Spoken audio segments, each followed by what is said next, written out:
student nurse for today from 6 a.m. to 12 p.m. May I know your name and your birth date? I'm Cherry po. May 25 po ako. Okay.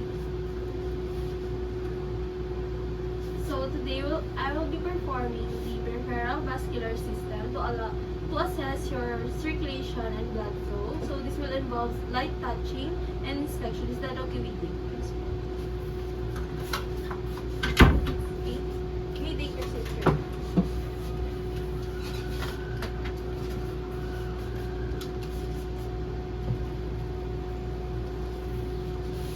Okay, I'm going to ask you first some questions, ma'am. Do you have history of hypertension, heart disease, arterial disease, or varicose vein? Wala po. Do you experience pain when exercising or during walking? No. Do you smoke or drink alcohol? Okay. So first, we're going to inspect the peripheral view of your arms and yung legs po.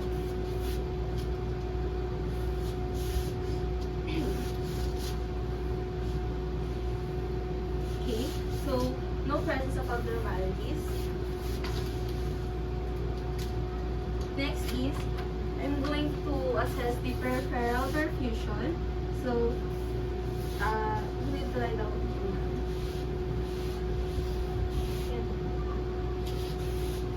So, skin is warm touch.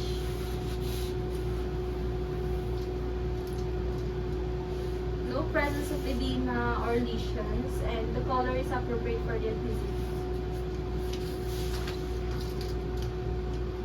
Next is, I'm going to palpate the peripheral pulses. So, first, here in the radial pulse po, I'm going to palpate them at the same time.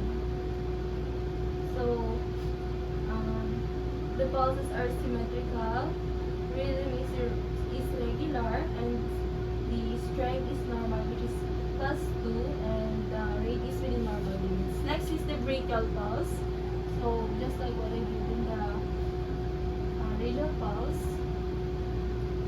So, okay, no abnormalities were found. Next is here in the dorsalis pedis.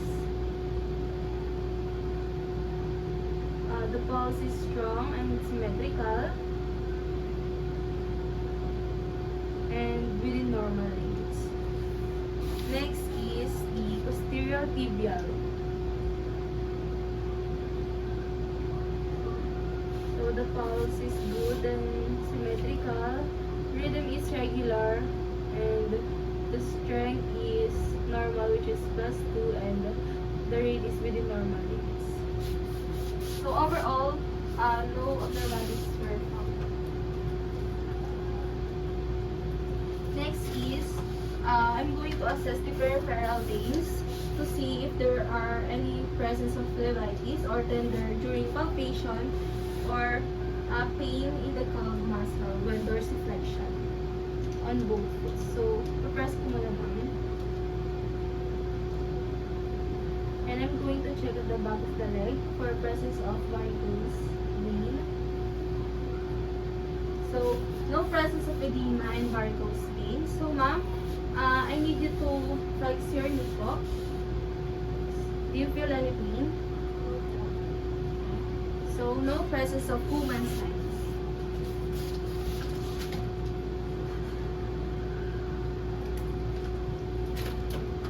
Next po is, I'm going to perform the capillary test.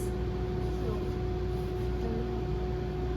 nails are pink and the angle is less than 160, which is normal. So, I'm going to press each of your fingernails to see how quickly the color returns.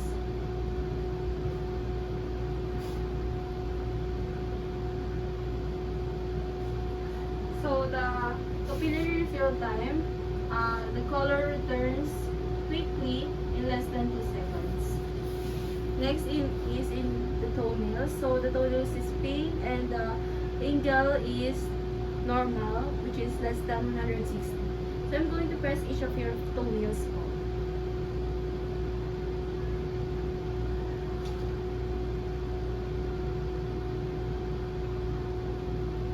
So, the capillary refill time is normal, which is in less than 2 seconds.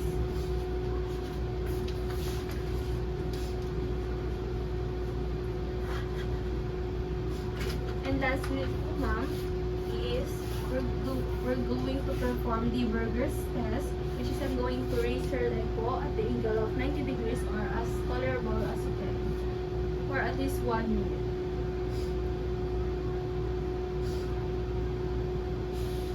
And then sit down po, ma'am.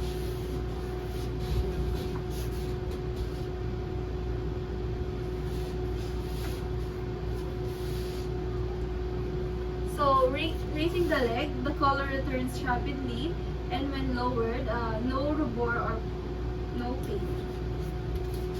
So, position the client comfortably, and then all the findings will be documented confidentially. Do you have any question, ma'am?